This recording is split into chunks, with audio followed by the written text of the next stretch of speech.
Okay, so today I'm going to make some flapjacks from scratch, and what I'm going to do is I'm going to use a couple of ingredients I've not used before. So as is tradition, harebrained idea, not sure if it's going to work, might do, might not. I haven't made any flapjacks this year either, so I'm completely out of practice. So if this goes awry, that's not on me, that's just on time.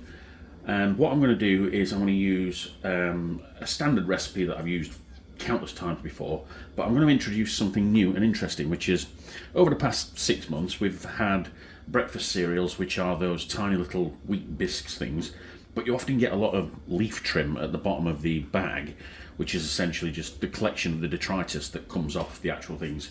And over time, over the past 6 months, I've just happened to collect it rather than throwing it away, with the idea of I'm going to find a use for this. Well, here's the use for it.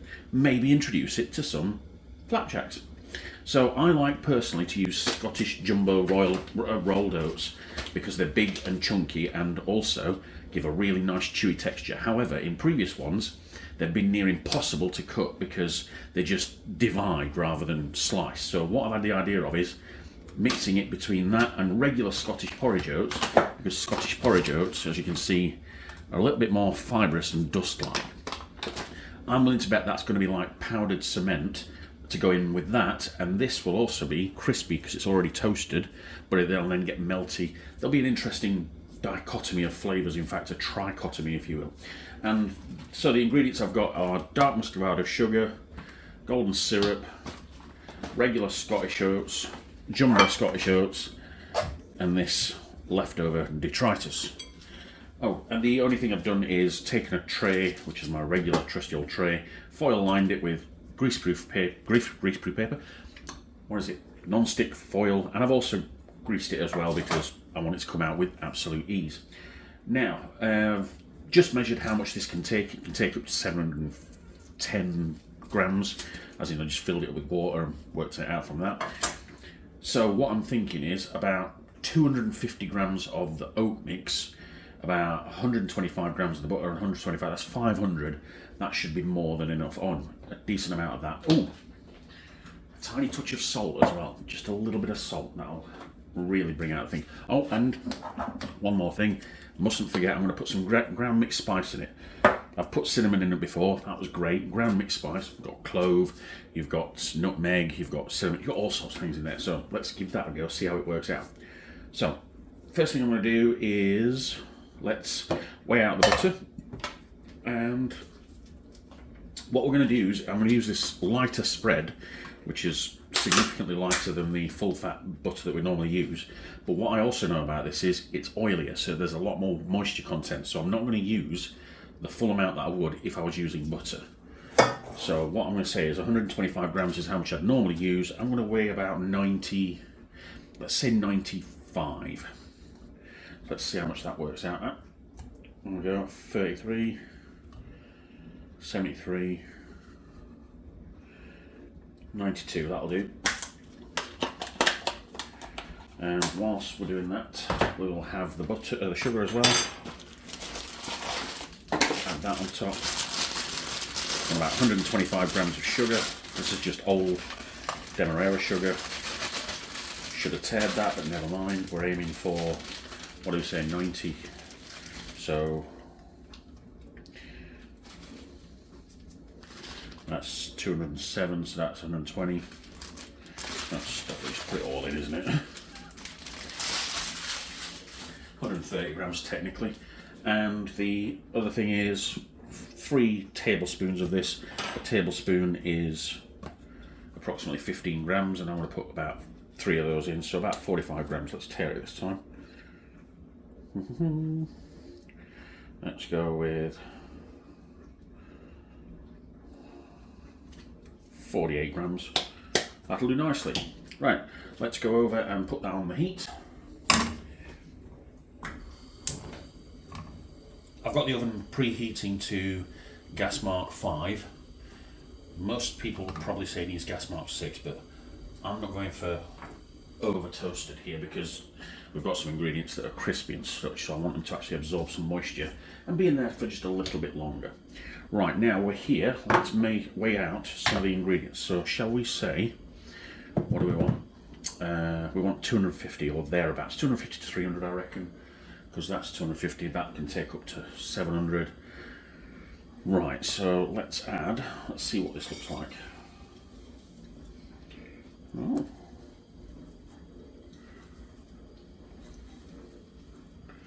$75 of that. Okay, so let's have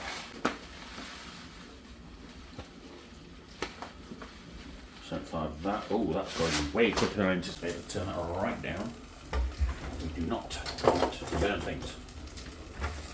Right, we should have melted the butter first, I've just realised, but never mind. And I've just realised a whisk would really be better as well. Good moment of intervention. Woo, that was close.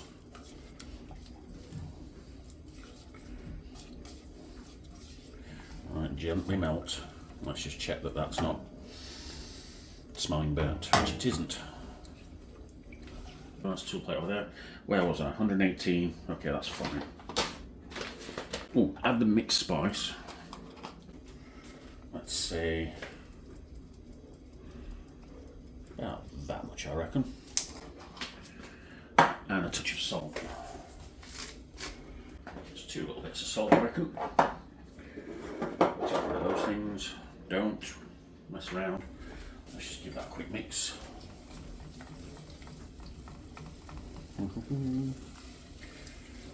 Okay, really got to be quick now because this is nearly melted and complete. Let's go with what we're aiming for. What do we say? Forgotten. Don't disappear. Whee!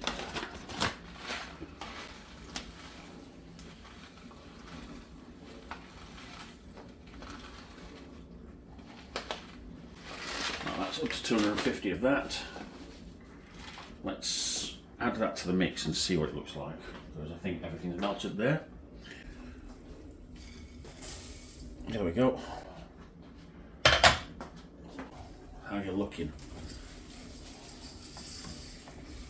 Oh yeah. Right, I can still see a bit of moisture at the bottom, so let's add another 50 grams of cement mix. There we go, let's see how that works out.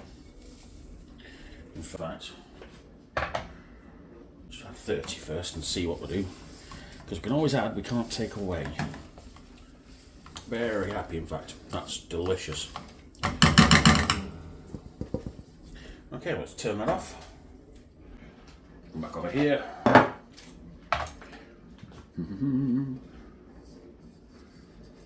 Lovely. Spoon it all out.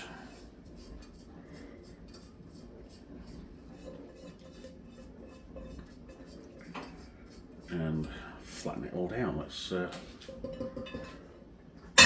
right ahead and do that. Where's my spoon? I'll use a actual clean knife, in fact, because I've just used a spoon to eat out of. Okay, there we go. I'll press that into all the corners. Try and leave the centre a little bit lower than the rest, because the centre takes the longest to bake. Don't obsess, because you haven't so far and you're trying to train yourself out of that behaviour, because it leads to distractions and a comedy of errors. As the last 3 attempts to record anything have gone straight in the bin recently, but you know, can't always have success every single time I record anything. Because I'm not a professional. Ooh, look at those, that's bits of fruit and such, isn't it? Oh, this looks like it's going to be delicious. Right, because we use dark muscovado sugar, it's going to be quite difficult to see when this is done, because normally you use lighter sugar, you can tell it's done by the fact that the edges are getting browned, whereas this is going to already start looking brown. So I'm going to have to trust my instincts and say that about 20 minutes will be suffice. Let's just see if that's all patted down nice. Oh, that's looking delightful. 538 grams is the total. Marvellous. We'll work out afterwards. Right, let's put this in the oven.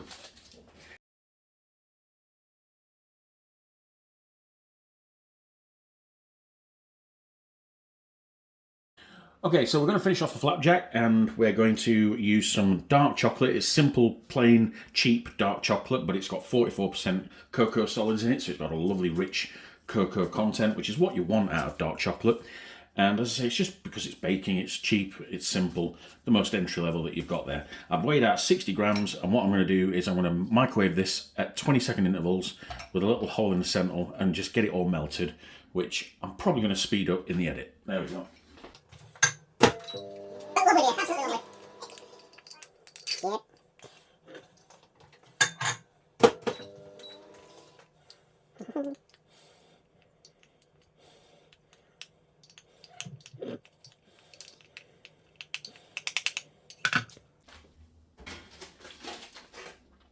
Okay, so the chocolate's melted, and this has been cooling on the side for about 35, maybe even 40 minutes.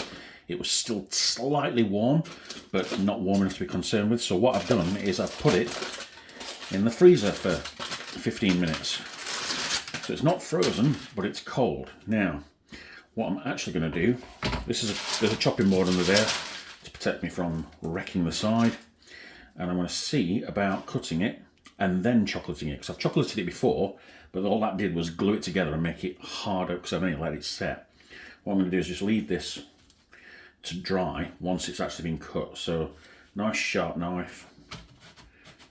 I'm doing it upside down as well to see if that makes a difference, because previously, oh, this feels good. Right, let's do that again. Let's give the knife a chance to work its magic. In fact, let's just go.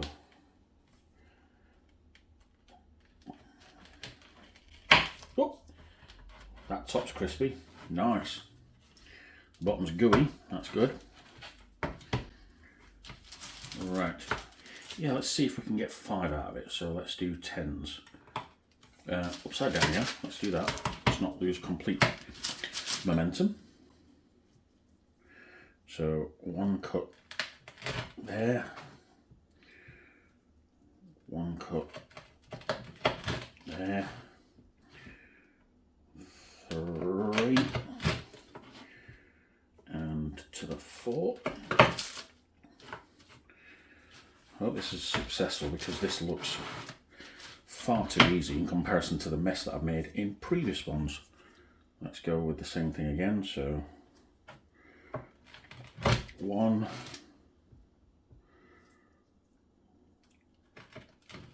2, 3 and 4. Okay.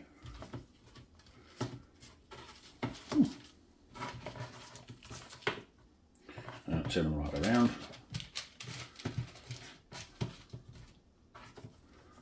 So what I might do, I might just dunk the edges in chocolate, you know. Because I was just going to swirl it all over. I don't think there's enough to do that. And it'll make handling it a nightmare. Let's stick to type, isn't it? Let's put it all back together. Roughly. And see how we get on here. So let's go with some lines and splodges. So it's just do it circular, isn't it? Why not? Follow the path of least resistance.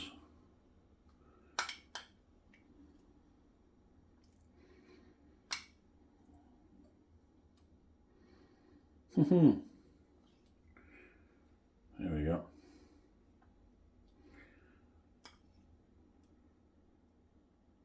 More on the edges.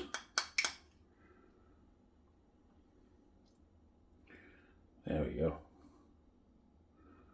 Look at that. Excellent. Should I mess around with it? Let's see what it looks like if I mess around with it. Oh, there's a bit of chocolate left over. Let's see if we can get a coated edge on some of them at least. Let's see what it looks like if I run a fork across it. Ooh, that makes it look fancy, doesn't it? Look at that.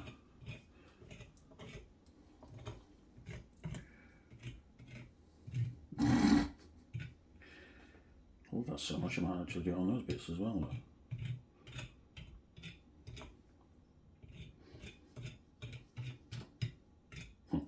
They're the two to have ahead of time because they're the chocolatiers. So yeah, it's whatever them. Right. I'm going to assume that they taste delicious. I'll report back if they don't.